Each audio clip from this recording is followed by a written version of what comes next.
Tol, ingatan mo pera mo.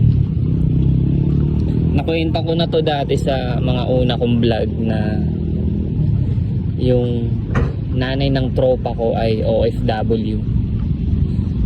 20 plus years na siya sa ibang bansa. Tapos yung kinikita niya sa ibang bansa, pinapadala niya sa mga kamag-anak niya,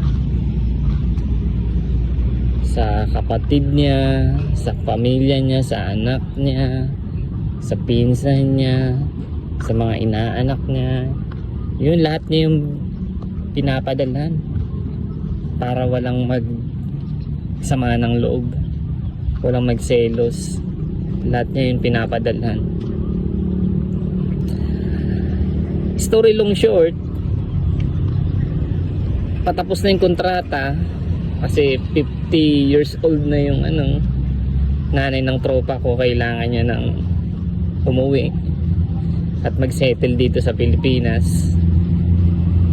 Sadly, wala siyang napundar at ngayon inaaway pa siya ng mga kamag-anak niya.